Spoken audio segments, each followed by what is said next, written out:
All right, today I'm going to change the oil on my Ryobi 3600 Easy Start generator. And this is a good generator, but it puts out a lot, but it is very loud.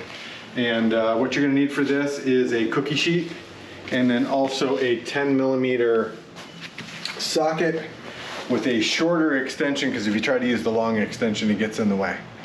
So over here on this first side over here, we have the plug where you check your oil. And then around on this side over here, we have the drain plug. And that is the drain plug. It's not in the best location and it's low to the ground. I'm gonna try 2 extensions and see if that works a lot better.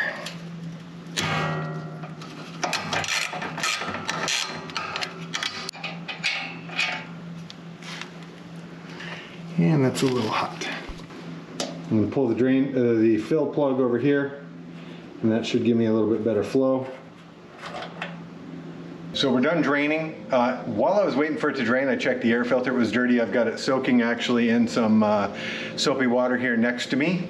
And I just got to let that dry for at least 24 hours so it's good and dry before you put it back on. I'm going to put the drain plug back in, wiping off that area. And then I'm just going to put that in hand tight.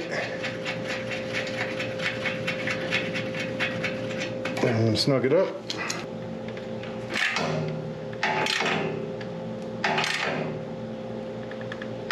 Make sure it's good and snug, but not over tight. Now I am going to fill. Hopefully this one's on a little better angle, which it looks to be. And this one takes about a quart.